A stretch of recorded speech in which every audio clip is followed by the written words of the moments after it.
باری تعالیٰ ہم طہارت چاہتے ہیں، ہم پاک ہونا چاہتے ہیں، ہم صاف ہونا چاہتے ہیں، ہم ظاہری اور باطنی طور پہ طاہر اور پاک ہونا چاہتے ہیں۔ ہم کوشش تو کر رہے ہیں کچھ نہ کچھ، ہمیں بتا کہ ہم پھر ناقص لوگ ہیں، ہماری کوششوں میں بڑے مسئلے ہیں، ہماری کوششوں میں بڑی کمزوری ہے، تو باری تعالیٰ ہمیں بتا کہ کیا کوئی اور طریقہ بھی ہے کہ ہم کوشش تو جاری رکھیں مگر اس کے علاوہ کوئی اور طریقہ ہو کہ ہم طاہر ہو جائیں، ہم پاک ہو جائیں، ہم طہارت والے بن جائیں۔ تو اللہ کی بارگاہ سے جواب آیا کہ اے میرے بندوں، کیا تم قرآن نہیں پڑھتے؟ کیا تم قرآن نہیں پڑھتے؟ کیا میں نے تمہیں عقل نہیں دی؟ تو طہارت حاصل کرنے کے لیے ضروری ہے کہ طہارت والوں کے پاس بیٹھا جائے۔ جب تک آپ طہارت والوں کے پاس نہیں بیٹھتے، جو سرٹیفائیڈ تصدیق شدہ طاہر ہیں ان کے پاس نہیں بیٹھتے، اس وقت تک تم خود بھی طاہر والے نہیں ہو، طہارت والے نہیں ہو سکتے۔ کبھی کسی گندے کے پاس بیٹھ کے بھی کوئی پاک ہوا ہے؟ نہیں ہوا ہے نا۔ تو ہم نے اللہ سے پوچھا کہ باری تعالیٰ پھر تو کہتا ہے طہارت والوں کے پاس بیٹھو، وہ کون ہیں جو طہارت والے ہیں؟ تو اللہ نے فرمایا کہ کبھی قرآن پڑھا کر، اور قرآن میں نے طہارت والے بیان کر دیے اور واضح کر دیا کہ انما یرید اللہ لیذھب عنکم الرجس اہل البیت۔ بہت سارے لوگ پاک ہیں، صحابہ اکرام بھی پاک، اولیاء اکرام بھی پاک، صالحین بھی، درجہ بدرجہ ہر کوئی پاک ہے، پھر اس سے اوپر انبیاء بھی پاک، ہر کوئی درجہ بدرجہ اللہ کے ہاں ایک پاکی اور ایک محفوظیت کا درجہ رکھتا ہے۔ مگر جب ہم انبیاء کو چھوڑ دیجئے، جب ہم قرآن مجید کو دیکھتے ہیں، قرآن مجید کو دیکھتے ہیں اور کہتے ہیں کہ باری تعالیٰ یہ سب اچھے اور پاک اور ہم سے بہتر، مگر ہمیں وہ پاک چاہیے جن کی پاکی پر تو نے مہر اور سٹمپ لگا دی ہو، تو اللہ نے فرمایا کہ وہ پاک جن کی پاکی میں دو رائے ہی نہیں اور جن کی پاکی منزل من اللہ ہے، میں نے وہی نازل کر کے ان کو پاک کر دیا۔ فرمایا وہ میرے نبی کی اہل بیت ہے، وہ علی ہے، وہ فاطمہ ہے، وہ حسن ہے اور وہ حسین ہے۔ علی، فاطمہ، حسن اور حسین کا اگر دور میسر آتا تو اس میں بیٹھتے اور پاک ہو جاتے، اب وہ ظاہری طور پہ دور نہیں ہے، تو لہٰذا علی، فاطمہ، حسن اور حسین کے تذکروں کی مجلس میں بیٹھو، یہ تذکرے تمہیں پاک اور طاہر کر دیں گے، یہ تذکرے تمہیں پاک اور طاہر کر دیں۔ تو یہ اللہ نے ایک آلٹرنیٹ وے بتا دیا۔ تو جس طرح میں نے عرض کیا کہ بغیر طہارت والوں کے بغیر بھی کبھی طہارت حاصل ہو سکتی ہے، یہ قاعدہ ہی نہیں ہے۔ آپ کبھی کسی ایسے کالج میں جائیں جہاں آپ کی متعلقہ ڈگری پڑھائی ہی نہیں جاتی، تو کیا آپ پڑھ سکتے ہیں؟ آپ کیا کہیں گے؟ آپ کہیں گے یہ تو میرے متعلقہ جو میرا سبجیکٹ ہے اس سے متعلقہ تو ان کے پاس فیسیلیٹیشن ہی نہیں ہے، ڈگری نہیں پڑھا رہے۔ تو جہاں ایم اے انگلش کرنا ہے آپ نے، اور ایم اے انگلش جو کالج یونیورسٹی نہیں کروا رہی، تو اس میں تو آپ نہیں جائیں گے نا، کیونکہ آپ میں اتنا شعور ہے کہ جو میرے متعلقہ چیز ہے، جو مجھے چاہیے، میں وہاں جاؤں گا جہاں وہ میسر۔ تو لہٰذا جب طہارت ظاہری اور باطنی یہ مطلوب ہوئی، یہ کیا ہوئی؟ مطلوب ہوئی، تو پھر ظاہر ہے طہارت والوں کے پاس بیٹھ کے حاصل ہوگی، اور طہارت والے میں نے قرآن کی روح سے عرض کر دی۔ اب یہاں پر یہ جو میں نے آیت پڑھی اس پر کچھ بات کرتے ہیں۔ اللہ تعالیٰ نے فرمایا انما یرید اللہ، پڑھیے پہلا لفظ کیا ہے؟ انما۔ کیا؟ علماء لغت لکھتے ہیں کہ جو ان اور ما، انما ملتا ہے تو یہ حصر اور تعین کا فائدہ دیتا ہے، جس طرح قرآن میں ہے نا انما الصدقات للفقراء والمساکین، کہ صدقے صرف فقیروں اور مسکین کے لیے ہیں، مالدار کے لیے صدقہ نہیں ہے۔ اسی لیے اللہ نے کہا انما یرید اللہ لیذھب عنکم الرجس اہل البیت، یہ جو طہارت ہے یہ صرف علی، فاطمہ اور حسن و حسین کے لیے ہے، اور سب کے لیے ہوگی لیکن اس درجے کے کسی کے لیے نہیں۔ انما کا فائدہ ہے۔ پھر آگے فرمایا، پھر ارادے کی بھی دو قسمیں ہوتی ہیں۔ آگے اللہ نے فرمایا انما یرید، یہ یرید ارادے سے بنا ہے، تو اللہ نے ارادہ کیا ہے۔ انما یرید، ارادے کی دو قسمیں ہیں، ایک ہوتا ہے ارادہ تکوینی اور ایک ہوتا ہے ارادہ تشریعی۔ ارادہ تکوینی وہ ہوتا ہے کہ جو اللہ خالق اپنی مخلوق پر جیسے چاہتا ہے صادر فرما دیتا ہے۔ تو یہ جو آیا ہے نا ارادہ، انما یرید اللہ، اللہ ارادہ کر چکا ہے، یہ ارادہ تکوینی ہے، یعنی اللہ اپنی مخلوقات کو پیدا کر کے پھر ان مخلوقات میں اہل بیت نبی کے بارے میں اپنی شان تکوینیت اور تخلیق تکوینی کے تحت یہ ارادہ فرما چکا ہے کہ ان کو باقیوں سے صاف ستھرا اور پاک کر دے گا۔ یہ اللہ کا ارادہ تکوینی ہے۔ یہ کتنی بدبختی ہے جو آج کل مناظرے ہو رہے ہیں جناب سیدہ کائنات میں نے اسی لیے اس موضوع کو اس کے ساتھ جوڑا چونکہ وقت کی یہ ضرورت ہے۔ بدبختی ہے، اللہ کا عذاب آ سکتا ہے اس دنیا پر کہ جناب سیدہ کا خطا پر ہونا یا نہ ہونا اس پر مناظرے ہوں، تو رسول اللہ کا دل کیسا دکھی ہوتا ہوگا۔ یعنی ان بدبختوں کو یہ بات تو نظر آتی ہے کہ امکان خطا کے لیے وقوع ملتزم ہے، مستلزم ہے وقوع کا ہونا۔ یہ جو بحث چل رہی ہے نا، میں اس کا اشارہ کر رہا ہوں۔ حضرت پیر میر علی شاہ صاحب رحمۃ اللہ علیہ کی ایک بات کو غلط پورٹریٹ کر رہے ہیں۔ حضرت پیر میر علی شاہ صاحب نے یہ فرمایا تھا، وہ ایک رافضی کے رد میں کہہ رہے تھے کہ کوئی بھی غیر نبی معصوم نہیں ہوتا، بس یہ بحث کا خلاصہ تھا۔ اب اس سے پکڑ کے کہ امکان خطا ہے، اور امکان خطا اگر ہو تو وہ امکان وقوع کو مستلزم ہے۔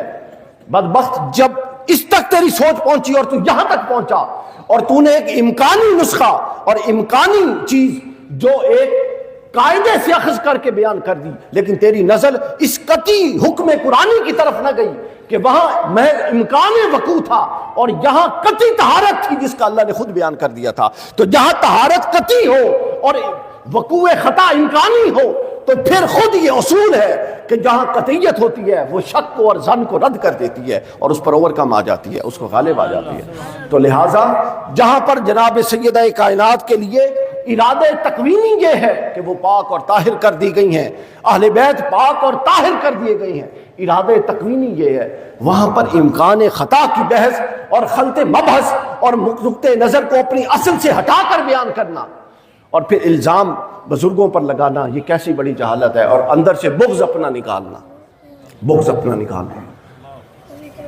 اس سے باز آنے کی ضرورت ہے، اس سے باز آنے کی ضرورت ہے۔ اللہ نے فرمایا کہ میں نے رجس سے اہل بیت کو دور کر دیا۔ کس سے دور کر دیا دوستوں؟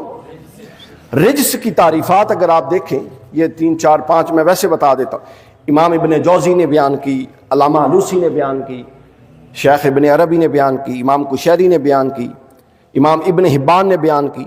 ہر طرح کا گناہ، شرک سے لے کر بدعت اور چھوٹے سے چھوٹے مکروہ عمل تک اگر خلاصہ دیکھا تو یہ سب رجس کے اندر آتا ہے، یعنی بڑے سے بڑا گناہ اور چھوٹے سے چھوٹا گناہ یہ سب رجس کے اندر آتا ہے۔ تو جب اللہ نے فرمایا کہ میں نے اہل بیت سے رجس دور کر دیا، تو اس سے مراد یہ ہے کہ میں نے اہل بیت سے ہر وہ گناہ جو بڑے سے بڑا ہو سکتا تھا اور ہر وہ گناہ جو چھوٹے سے چھوٹا ہو سکتا تھا، ان دونوں کی وجود اہل بیت کے ساتھ نفی کر دی۔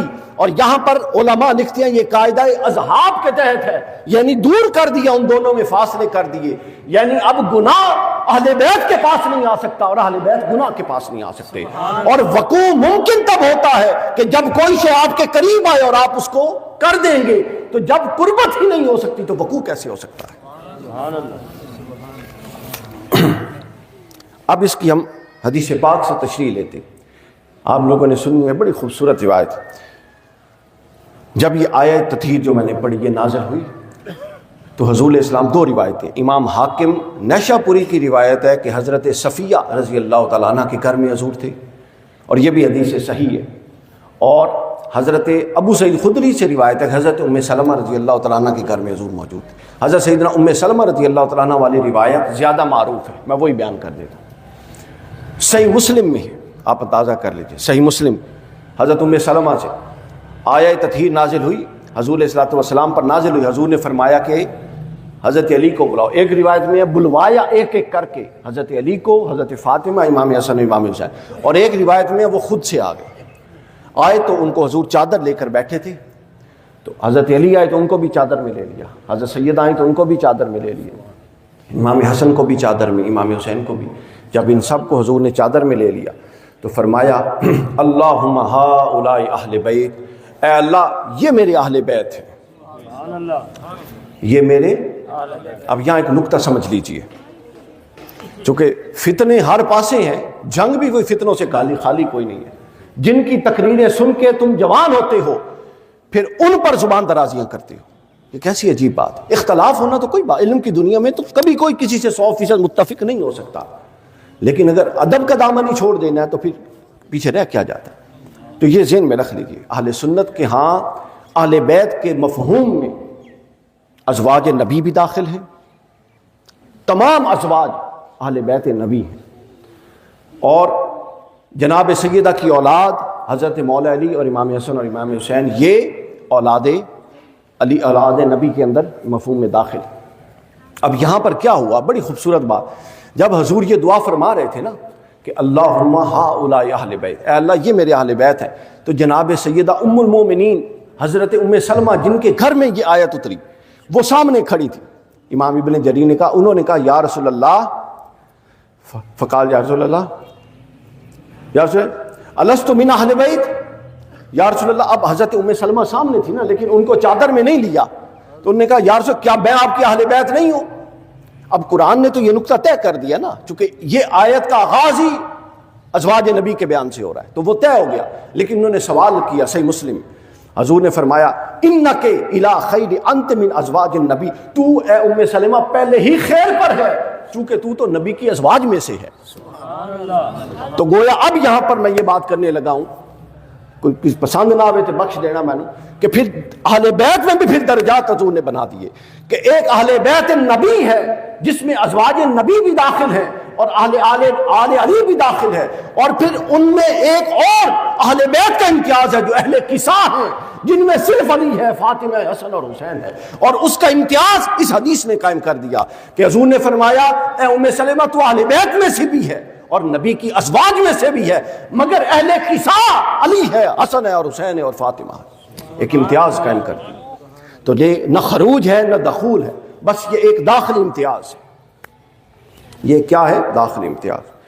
اچھا، اب اہل بیت کی بھی تسی بڑی تعبیراں سنو گے، فلاں بھی اہل بیت، فلاں۔ حضور علیہ الصلوۃ والسلام نے سارے ہر دروازے کو حضور نے خود بند کر دیا۔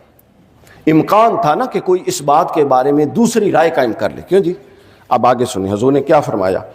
عبداللہ ابن عباس سے روایت ہے، فرمایا جب یہ آیت نازل ہو گئی تو لوگوں کو سمجھانے دکھانے کے لیے اور عقیدہ پکا کرنے واسطے حضور نے کیا فرمایا، اب ایک دفعہ آیت بھی آ گئی، حضرت ام سلمہ کی گواہی بھی ہو گئی، اب ضرورت تو نہیں تھی، لیکن حضور نے کیا فرمایا یہ بیان کرتے ہیں جناب امام حاکم عبداللہ ابن عباس سے، شہدنا رسول اللہ صلی اللہ علیہ وسلم 19 یاتی کل یوم باب علی ابن ابی طالب انت وقت کل صلاۃ فیقول السلام علیکم ورحمۃ اللہ وبرکاتہ انما یرید اللہ لیذھب عنکم الرجس اہل البیت ویطہرکم تطہیرا الصلاۃ یا اہل البیت۔ فرماتے ہیں کہ حضور علیہ السلام کے اس آیت کے بعد 6 مہینے حضور نے یہ امت کو اہل بیت کا سبق پڑھایا کہ 6 مہینے حضور ہر نماز کے بعد اپنے گھر سے نکل کے مسجد میں جاتے ہوئے علی کے دروازے پر کھڑے ہوتے اور دستک دے کے کہتے اے اہل بیت نماز کا وقت ہے، اور اے اہل بیت جن کے بارے میں یہ آیت اتری انما یرید اللہ لیذھب عنکم الرجس اہل البیت، تسلی کروا دی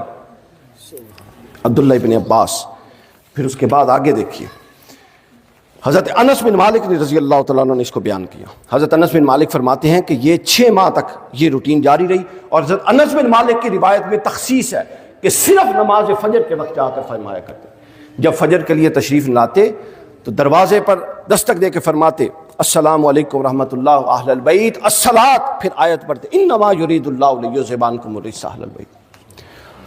پھر جناب ابی برزہ رضی اللہ تعالیٰ عنہ نے 17 مہینے کی روایت کی ہے، 6 مہینے کی تھی، اب 17 مہینے کی روایت۔ پھر حضرت ابی الحمرا نے 8 مہینے کی روایت کی ہے، اور جناب ابو سعید خدری رضی اللہ تعالیٰ عنہ نے 40 دن کی روایت کی ہے۔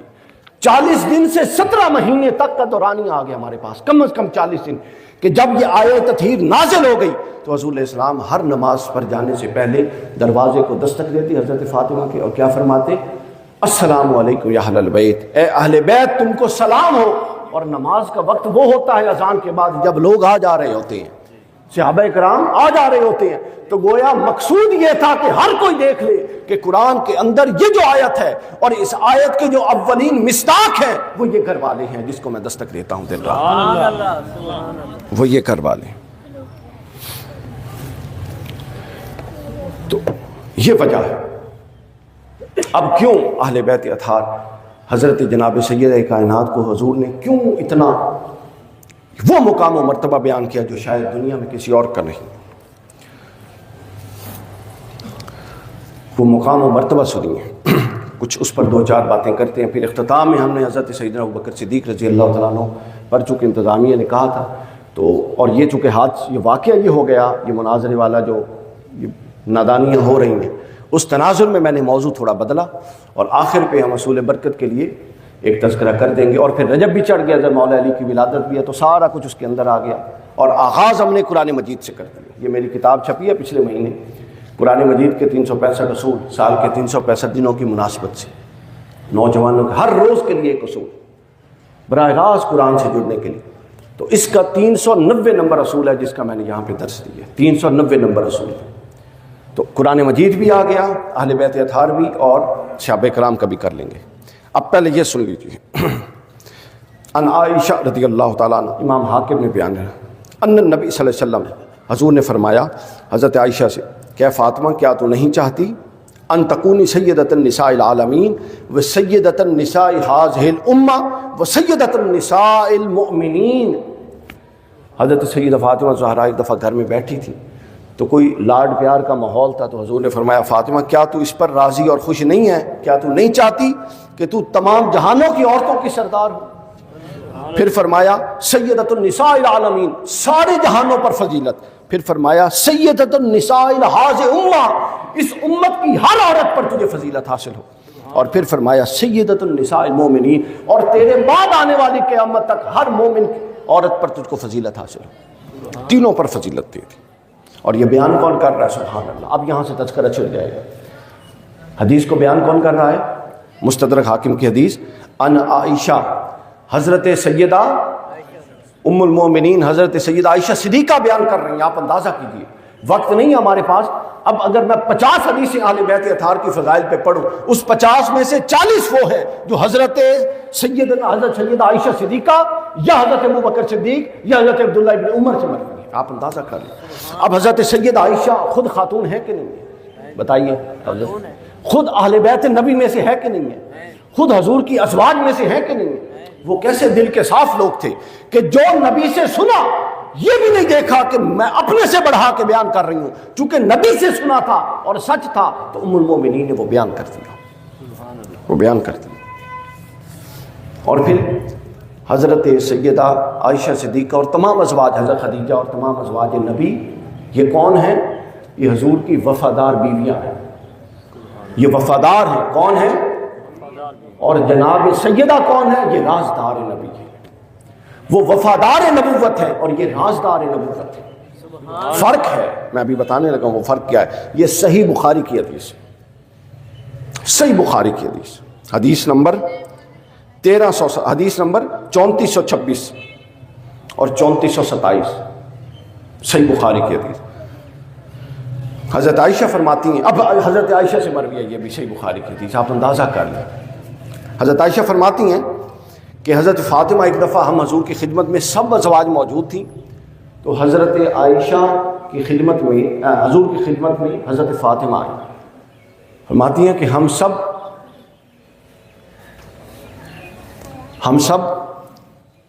حضرت فاطمہ کا آنا اور آپ کا چلنا دیکھ رہی تھیں، اور ہم حیران ہوئے کہ حضرت سیدہ کائنات کا چلنا ہو بہو ویسے ہی تھا جیسے محمد رسول اللہ صلی اللہ علیہ وسلم کا چلنا، ویسے ہی چلنا تھا۔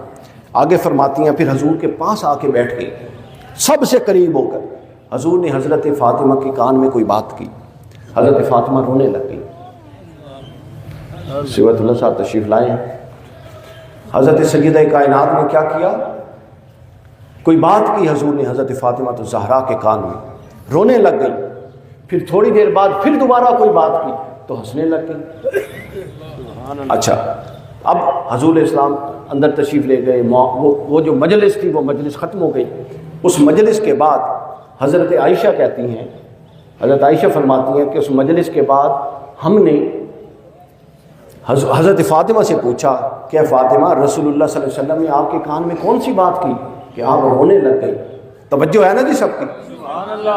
کون سی بات کی کہ آپ رونے لگ گئی، اور کون سی بات کی تو پھر آپ مسکرانے لگے، ہنسنے لگے؟ یہ صحیح بخاری میں حضرت فاطمہ نے فرمایا نہیں، یہ رسول اللہ کا راز ہے، میں نہیں بتاؤں گی۔ تو ازواج سب وفادار تھیں مگر رازدار سیدہ کائنات نہیں بتایا، بالکل نہیں بتایا۔ حضور کی وفات ہو گئی۔ اب دیکھیں کہ حضور کی ازواج کی وفاداری ہو، کیسے تو میں رہتی تھی کہ حضور کی کوئی بات ہمیں مل جائے۔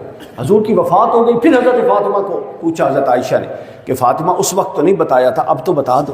حضور چونکہ دنیا سے ظاہراً تشریف لے جا چکے تھے، وصال ہو گیا، تو انہوں نے فرمایا، حضرت عائشہ نے بیان کیا، حضرت فاطمہ نے فرمایا کہ ہاں اب چونکہ حضور دنیا سے تشریف لے گئے ہیں تو اب میں بتا دیتی ہوں، چونکہ اب وہ جو آدھا حصہ تھا نا اس راز کا وہ واقع ہو چکا تھا۔ فرمایا، حضور نے فرمایا کہ فاطمہ، جبرائیل ہر سال آ کے میرے ساتھ قرآن کا ایک دورہ کرتا تھا، اس سال 2 دورے کیے، اور مجھے گمان ہے کہ شاید میرا اپنے رب کے پاس پہنچنے کا وقت آ چکا ہے۔ اور پھر فرمایا کہ فاطمہ، تم میرے اہل بیت میں سب سے پہلے مجھ سے ملنے والی ہو۔ جب یہ باتیں 2 کی تو حضرت فاطمہ فرماتی ہیں میں رونے لگ گئی۔ اور پھر اس کے بعد آگے فرمایا، اچھا کیا تم اس بات پر راضی نہیں ہو کہ تم جنتی عورتوں کی سردار ہو؟ ان تکونی سیدۃ النساء اہل جنہ اور نساء المؤمنین فضح۔ تو اس کے بعد فرماتی ہے جب حضور نے یہ فرمایا کہ کیا اے فاطمہ تو خوش نہیں ہے یا یہ نہیں چاہتی کہ تو جنتی عورتوں میں جنتوں کی سردار بن کے جائے اور پورے جہان کی عورتوں پر تجھے فضیلت ہو، تو فرماتی ہیں کہ پھر میں اس بات کو سن کے ہنس پڑی۔ یہ حضور کے بعد انہوں نے اس بات کا انکار کیا، اقرار کیا۔ پھر آگے سنیے ترمذی کی حدیث، کیا گھرانہ ہے، ہمارے بھی تو گھر میں لوگ رہتے ہیں، ہم گھر کا ایک ماحول دیکھتے ہیں۔ اب اس گھر کے ماحول اور گھر والوں کی عظمت کا ذرا اندازہ کیجیے۔ حضرت حذیفہ بیان کرتے ہیں، قال قال رسول اللہ صلی اللہ علیہ وسلم ان ھذا ملک لم ينزل الارض قط قبل هذه الليلة۔ حضرت حذیفہ بیان کرتے ہیں حضور نے فرمایا کہ آج میرے پاس ایک فرشتہ آیا ہے، اور وہ فرشتہ پہلی دفعہ زمین پر آیا، اس سے پہلے کبھی نہیں آیا۔ سبحان اللہ۔ اچھا، ان یسلم علیہ، اس نے مجھ پر سلام کیا، ویبشرنی، اور مجھے بشارت دی، کیا دی؟ بشارت دی، بأن فاطمہ سیدۃ النساء اہل جنہ، کہ یا رسول اللہ یہ جو آپ کی بیٹی فاطمہ ہے نا یہ جنتی عورتوں کی سردار ہے۔ سبحان اللہ۔ کہاں سے خبر آ رہی ہے؟ واہ واہ، اگر ہم جو اہل دنیا کے صالحین کے لیے اتنے اچھے گمان رکھ سکتے ہیں تو یہ کیسے ہو سکتا ہے کہ جن کے لیے آسمانوں سے خبر آ رہی ہے ان کے بارے میں کوئی بدگمانی پر آمادہ ہو جائے۔ فرمایا سیدۃ النساء اہل جنہ، یہ جو آپ کی بیٹی ہے یہ جنتی عورتوں کی سردار ہے۔ اور آگے فرمایا وَأَنَّ الْحَسَنَ وَالْحُسَيْنَ سَيِّدَا شَبَابِ اہل جنہ، اور یہ جو آپ کے دونوں شہزادے ہیں حسن اور حسین یہ جنتی جوانوں کے سردار ہیں۔ اور پھر ساتھ میں دوسری روایت کو جوڑ رہا ہوں، اب اس کے اندر نہیں ہے، آگے روایت، اور یہ جو اس گھر کے اندر علی رہتا ہے جو ان کا باپ اور فاطمہ کا شوہر ہے، وہ ایمان اور کفر، ایمان اور نفاق یعنی ایمان اور منافقت کے درمیان حد فاصل ہے۔ یعنی فاطمہ وہ ہے کہ اب گھر کا منظر دیکھیے، ایک گھر میں 4 فرد ہیں، 2 بچے ہیں، 2 میاں بیوی ہیں، اور میاں کی عظمت کا یہ حال ہے کہ جو میاں سے بغض رکھے وہ جنتی نہیں ہے، وہ منافق ہے۔ جو ماں سے بغض رکھے وہ جنتی عورتوں کی سردار سے بغض رکھنے والا ہے، وہ منافق ہے، اور جو بیٹوں سے بغض رکھے وہ جنتی جوانوں سے بغض رکھنے والا ہے، وہ منافق ہے۔ ایک گھر میں ایسا عظیم گھر آسمانوں کے نیچے کسی نے نہیں دیکھا دوسرا۔ ختم۔ اب اس کے بعد دیکھیں، پھر اس کے بعد حضرت عبداللہ ابن عمر، میں نے 3 نام بتائے تھے، حضرت سیدہ عائشہ صدیقہ رضی اللہ تعالیٰ عنہ، حضرت ابوبکر صدیق، حضرت عبداللہ ابن عمر۔ اہل بیت کی شان میں کثیر حدیثیں ان 3 احباب سے روایت ہیں، ان 3 سے۔ حضرت عبداللہ ابن عمر بیان کرتے ہیں، امام حاکم نے مستدرک میں بیان کیا، امام حاکم نے مستدرک میں عبداللہ ابن عمر نے کہا کہ حضور نے جب سفر کا ارادہ کرتے، اب دیکھیے نا، آپ کی اگر بیوی ہے تو اس سے بھی ایک محبت اور تعلق کی ایک حد اور لمٹ ہوتی ہے، پھر کوئی آپ کا بزرگ شیخ ہے ان سے بھی ایک لمٹ ہوتی ہے، پھر آپ کی اولاد ہے اس کے ساتھ ہوتا ہے۔ اب اس حدیث سے آپ نے اس حدیث کو سننا نہیں ہے، چونکہ سنا ہوا ہے پہلے، اس کو سن کے اس کے اندر جو ایک حساس پہلو ہے جس کی طرف میں اشارہ کرنا چاہتا ہوں، وہ حساس پہلو غور کرنا ہے۔ عبداللہ ابن عمر فرماتے ہیں کہ ہمیں یہ کثرت سے مشاہدہ ہوتا، اور مجھے میرے بابا عمر بتاتے تھے رضی اللہ تعالیٰ، کثرت سے مشاہدہ ہوتا کہ حضور جب کسی ذاتی نجی یا جہاد کے سفر پر جاتے تو سب کو ملتے، اور سفر پر روانہ ہوتے اور سواری پر بیٹھنے سے پہلے آخری بات جس سے کرتے وہ سید کائنات ہوتے۔ سبحان اللہ۔ آپ ذرا اندازہ کیجئے حساسیت کا اور نزاکت کا تعلق رسول اللہ سے، جو سیدہ کا تعلق تھا، اس کی نزاکت ذرا جانچیے، محض حدیث نہ سنیے، نزاکت جانچیے کہ اللہ کا رسول سفر پر جاتا ہے اور اپنی ازواج سب سے بات چیت کر کے اپنے اصحاب کرتا ہے، اور آخری بات جس سے سن کر اور آخری جملے اپنے کانوں اور سماعتوں پر جس کے ڈال کے سواری پر تشریف فرما ہوتے ہیں وہ حضرت فاطمہ الزہرا۔ سبحان اللہ۔ اور آگے حضرت عبداللہ ابن عمر کہتے ہیں جب واپس آتے ہیں تو سب سے پہلے جس سے ملتے ہیں اور سب سے پہلے جس کے جملے رسول اللہ کی سماعتوں سے ٹکراتے ہیں وہ حضرت فاطمہ الزہرا۔ سبحان اللہ۔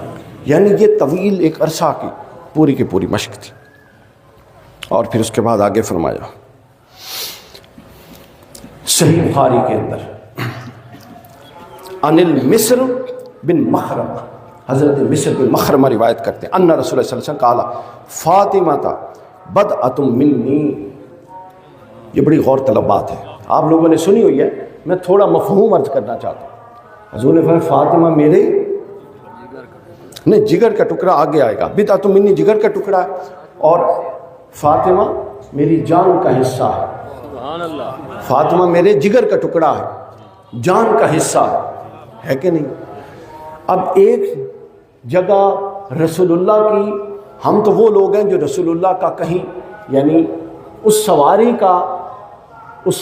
کا کھر کے نیچے سے پڑی ہوئی مٹی مل جائے جس پر رسول اللہ بیٹھے ہیں تو اس سے کوئی تقابل کا تصور کر سکتا ہے؟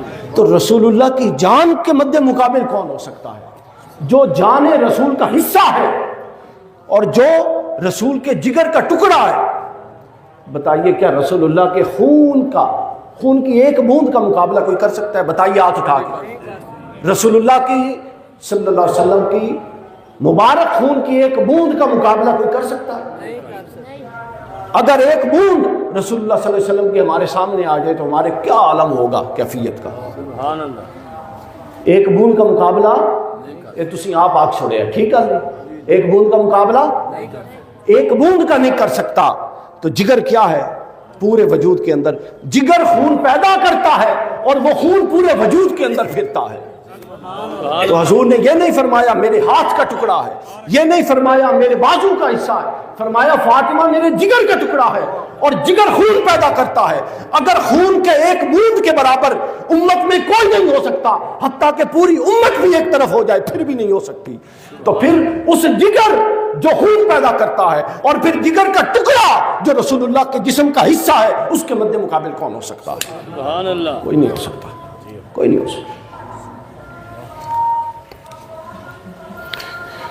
تو آگے اس حدیث میں ایک اور پہلو بیان ہوا، اس کو بھی آپ نے سنا ہوا ہے لیکن غور کی ضرورت ہے۔ یہ حضور شیخ الاسلام کی کتاب ہے میرے سامنے الدرۃ البیضاء، جس سے میں یہ درس دے رہا ہوں، اور توضیح اور شرح جو ائمہ اور محدثین نے کی ہے، یہاں چونکہ صرف احادیث جمع ہے اس کی شرح میں کر رہا ہوں۔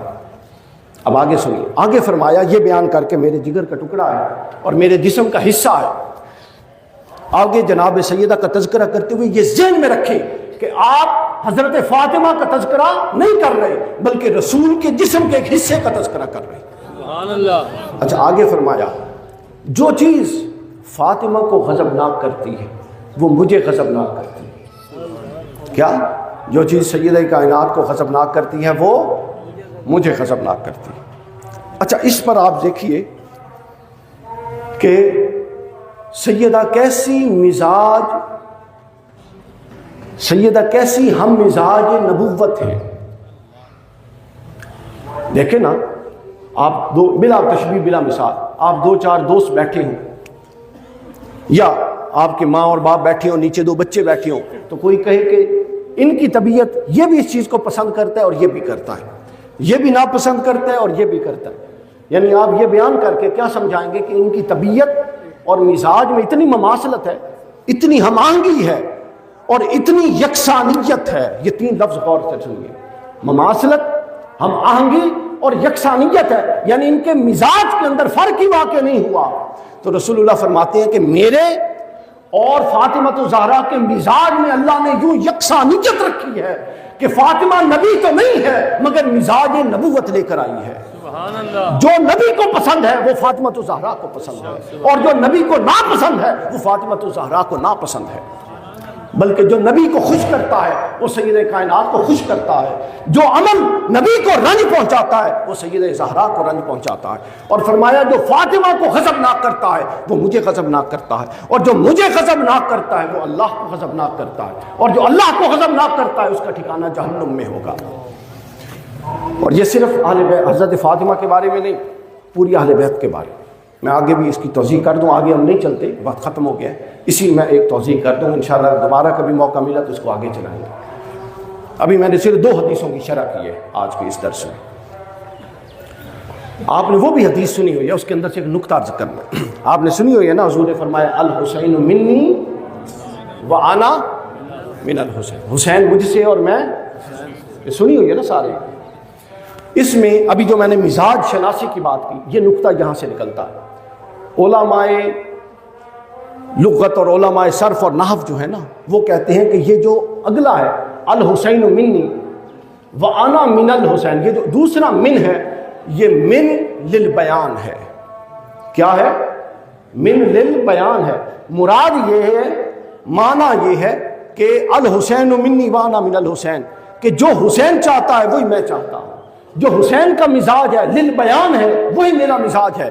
اور حضور اشارتاً یہ فرما رہے تھے کہ جب میں دنیا سے ظاہری طور پہ چلا جاؤں تو پھر اگر کسی مسئلے کے بارے میں میری رائے جاننا ہو تو سمجھ لینا حسین و منی وانا من الحسین، اور من للبیان ہے، تو گویا جس مسئلے پر جو حسین کی رائے ہوگی وہ اس مسئلے پر محمد رسول اللہ کی رائے ہوگی۔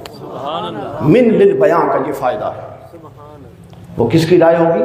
تو گویا اہل بیت نبوت، نبی تو کوئی بھی نہیں ہے، ختم نبوت ہو چکی، مگر مزاج شناس نبوت اور مزاج نبوت لے کے ساری اہل بیت اطہار آئے تھے۔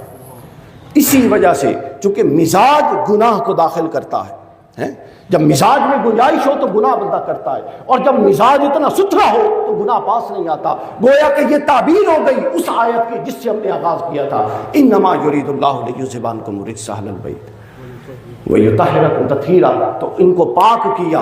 کیوں پاک کیا؟ چونکہ یہ مزاج، ہم مزاج نبوت ہیں، تو گویا جو نبی چونکہ معصوم ہوتا ہے، نبی کے بعد اہل سنت کے نزدیک معصومیت کا عقیدہ نہیں ہے لیکن محفوظیت کا ہے، لہٰذا وہ نبوت ختم ہو گئی، اب کوئی معصوم نہیں رہا، لیکن اللہ نے اس نبوت کے مزاج لے کر ان پر محفوظیت کی چادر ڈال دی، لہٰذا اب یہ محفوظ ہیں، ان پر زبان درازیاں نہیں ہوں گی، ان کے سامنے سر جھکایا جائے گا، ان کے سامنے سر جھکایا جائے۔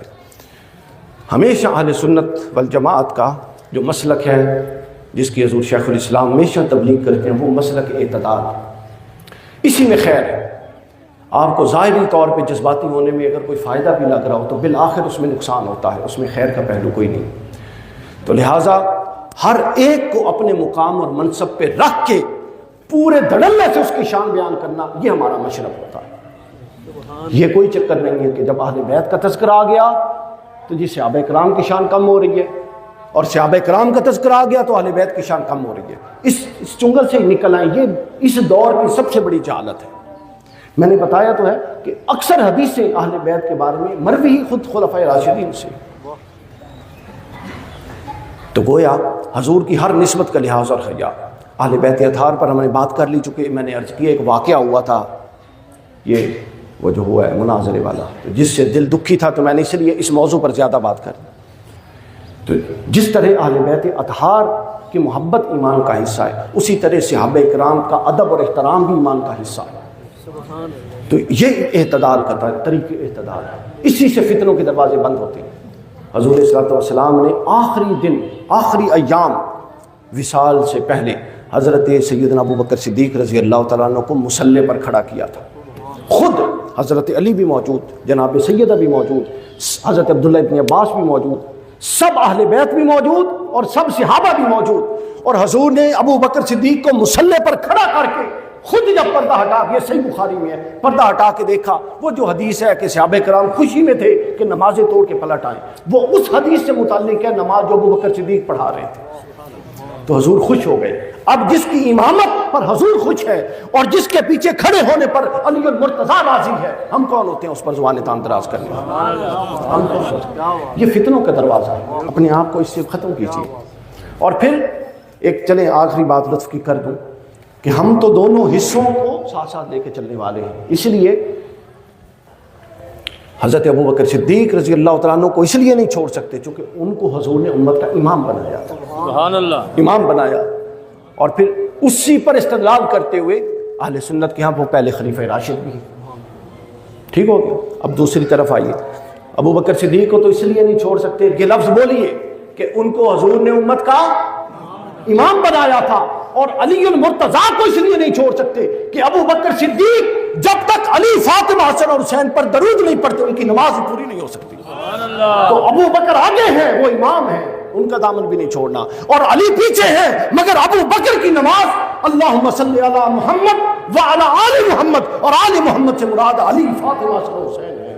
تو لہٰذا ابو بکر صدیق کی نماز مکمل نہیں جب تک اہل بیت پر درود نہ پڑھتے، تو لہٰذا آپ کس طرح اس کو الگ الگ کر سکتے ہیں؟